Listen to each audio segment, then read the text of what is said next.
हमारे एक प्यारे छात्र का सवाल है कि पूर्ण आंतरिक परावर्तन क्या है, यानी कि टोटल इंटरनल रिफ्लेक्शन क्या है। समझते हैं इसको, चलिए देखते हैं बड़ी आसान भाषा में। पूर्ण आंतरिक परावर्तन यानी कि टोटल इंटरनल रिफ्लेक्शन। अब इसमें ध्यान से सुनना है कि हम लोगों ने क्रांतिक कोण पढ़ा हुआ। क्रांतिक कोण में क्या होता था कि एक ऐसा सिचुएशन था जब अपवर्तन कोण का मान 90 डिग्री हो जाए तो आपतन कोण क्रांतिक कोण कहलाता था। ध्यान से सुना फिर से, जब अपवर्तन कोण का मान 90 डिग्री हो जाए तो आपतन कोण को क्रांतिक कोण कहते थे। अब देखना है कि आपतन कोण का मान हम लोग क्रांतिक कोण से बढ़ा देंगे तो क्या होगा। पहले परिभाषा देखते हैं, पढ़ते हैं। जब कोई प्रकाश की किरण सघन माध्यम से विरल माध्यम में जाती है, अब सघन से तो विरल में ही जाना चाहिए, तथा आपतन कोण का मान, ध्यान से सुना, क्रांतिक कोण से अधिक हो जाता है।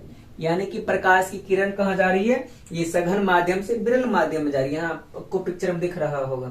और ये क्रांतिक कोण हम लोगों ने पढ़ा हुआ था। क्रांतिक कोण का ये हमारा आपतित किरण और ये हो गया अपवर्तित किरण, यानी कि इस समय जो अपवर्तन कोण है 90 डिग्री हो, ये क्रांतिक कोण है।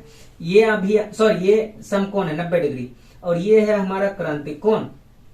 अब क्या करते हैं, इस प्रकार से जो क्रांतिक कोण है इसका मान थोड़ा सा और बढ़ा देते हैं। तो इससे क्या होगा, यहाँ पर देख सकते हैं आप, ये जिस माध्यम से होकर के यहाँ पर जा रहा है उसी माध्यम में वापस लौट जा रहा है। यानी कि ये तो परावर्तन हो गया, परावर्तन हो गया। समझ में आ रहा है ना। देखो डेफिनेशन फिर से, जब कोई प्रकाश की किरण सघन माध्यम से विरल माध्यम में जाती है, यानी कि जाने को तो सघन से विरल में जाना चाहिए, तथा आपतन कोण का मान क्रांतिक कोण से अधिक हो जाता है। अच्छा, ये जो एंगल है इस समय ये क्रांतिक कोण से ज्यादा है, अभी क्रांतिक कोण से ज्यादा है, तब विरल माध्यम में प्रकाश की किरण का अपवर्तन नहीं होता है, बल्कि संपूर्ण प्रकाश का परावर्तन होकर के, संपूर्ण प्रकाश परावर्तित होकर सघन माध्यम में ही वापस लौट आती है। यानी कि जिस माध्यम में गया उसी माध्यम, ध्यान से देखना, जिस माध्यम से ये चला था, जिस इस माध्यम से इसी माध्यम चला था ना, वापस देखो उसी माध्यम में लौट गया। इस माध्यम में अपवर्तन नहीं हुआ।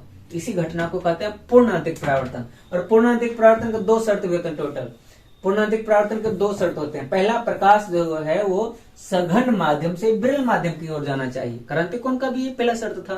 और दूसरा शर्त क्या है इसका, आपतन कोण का मान क्रांतिक कोण से अधिक होना चाहिए। तो हम लोगों ने डेफिनेशन में भी देखा था। ये दोनों पॉइंट हमने डेफिनेशन में देखा था कि क्रांतिक कोण का प्रकाश जो है सघन माध्यम से विरल माध्यम में जाना चाहिए, और क्रांतिक कोण का आपतन कोण का मान क्रांतिक कोण से ज्यादा होना चाहिए।